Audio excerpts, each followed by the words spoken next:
जबरदस्त तेजी के बाद 12 जुलाई को बाजार की इस तेजी पर लगाम लग गया। बाजार गिरावट के साथ बंद हुए। ऐसे में आइए जानते हैं कि किन दो स्टॉक्स पर डीलर्स ने कमाई के लिए दांव चला है। कसिनो और ऑनलाइन गेमिंग पर 28% जीएसटी से डेल्टा कॉर्प में इंट्राडे में 25% तक की गिरावट नजर आई। नजारा भी 3% से ज्यादा फिसल गया। वहीं पीवीआर में शुरुआती तेजी देखने को मिली, लेकिन शुरुआती तेजी के बाद स्टॉक लाल निशान में फिसल गया। 12 जुलाई को आने वाले नतीजों से टीसीएस और एचसीएल टेक में हल्की गिरावट देखने को मिली।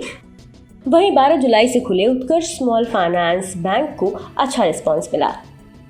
पहले ही दिन इशू करीब 2 गुना सब्सक्राइब हुआ। वहीं डीलिंग रूम्स में किन दो स्टॉक्स में जोरदार एक्शन देखने को मिला, आइए जानते हैं।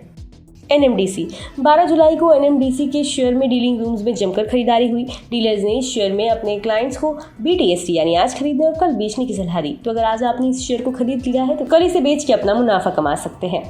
इस शेयर में एचएनआईएस की तरफ से भी खरीदारी होती हुई दिखाई दी। शेयर में नई खरीदारी नजर आई। इसका ओपन इंटरेस्ट 7% बढ़ा है। इस स्टॉक में 2 से 3 ट्रेडिंग सेशन में 115 से 118 का स्तर मुमकिन है। अशोक लेलैंड डीलर्स ने 12 जुलाई को ऑटो सेक्टर के इस दिग्गज स्टॉक पर भी बुलिश नजरिया अपनाया है। डीलर्स ने अशोक लीलैंड के शेयर में खरीदारी करवाई। डीलर्स का कहना है कि घरेलू म्यूचुअल फंड ने इस शेयर में खरीदारी की है। शेयर में नई खरीदारी हुई है। इसका ओपन इंटरेस्ट 13% बढ़ा है। डीलर्स के मुताबिक शेयर में 175 से 180 रुपए के लक्ष्य संभव है। बता दें कि सीएनबीसी आवाज पर हर दिन एक खास शो कमाई का अड्डा में एक खास सेगमेंट डीलिंग रूम चेक पेश किया जाता है, जिसमें यतिन मोहता सूत्रों के द्वारा ब्रोकरेज हाउस के डीलिंग रूम से ये जानकारी हासिल करते हैं कि आज किन दो स्टॉक्स में ब्रोकरेज ने अपनी क्लाइंट्स को सबसे ज्यादा ट्रेड लेने की सलाह दी। डीलर्स ने आज कौन से शेयर खरीदे और बेचे हैं और आज के टॉप ट्रेडिंग आइडियाज क्या है।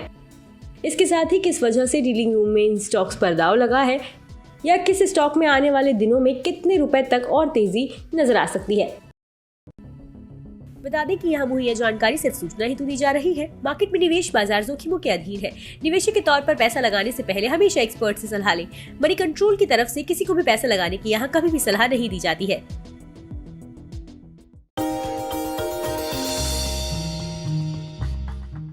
डू यू नो में आज हम बातचीत करने वाले हैं हर घर का चहेता ब्रिटानिया के बारे में। दरअसल ब्रिटानिया आपको आमतौर पे एक बिस्किट कंपनी लगती होगी, लेकिन ब्रिटानिया एक बिस्किट कंपनी ही नहीं है, बल्कि कन्फेक्शनरी कारोबार में एक काफ़ी बड़ी फूड जायंट के तौर पे आप इस कंपनी को देख सकते हैं। इस कंपनी की शुरुआत 130 साल पहले हुई थी और करीब 295 रुपए में उस समय पर इस कंपनी की शुरुआत की गई थी। सेंट्रल कोलकाता के एक छोटे से घर में इसकी शुरुआत हुई थी और वहाँ से धीरे धीरे एक्सपैंड करते करते आज इतना बड़ा स्केल आप ब्रिटानिया का देख रहे हैं। ब्रिटिश बिजनेसमैन ने एक स्मॉल हाउस में इस कंपनी की शुरुआत की थी, जिसको धीरे से या फिर बाद में विद टाइम एक्वायर किया गया था गुप्ता ब्रदर्स की तरफ से और इस कंपनी का नाम बन गया था वीएस ब्रदर्स। लेकिन विद टाइम इस कंपनी में मल्टीपल चेंजेस हुए ओनरशिप को लेकर, जिसके बाद और फेरबदल हुआ और एक ऐसा भी समय आया 1979 में जबकि नेबिस्को ब्रांड, जो ओरियो के एक संस्थापक के तौर पे जानते हैं, जिनको आप ओरियो बिस्किट को अगर आप जानते हैं तो वो नेबिस्को की ब्रांड रहे हैं, उन्होंने इस कंपनी को एक्वायर कर लिया था। एक मेजर स्टेक करीब 27-28% के आसपास स्टेक वो इस कंपनी के अंदर ओन करते थे।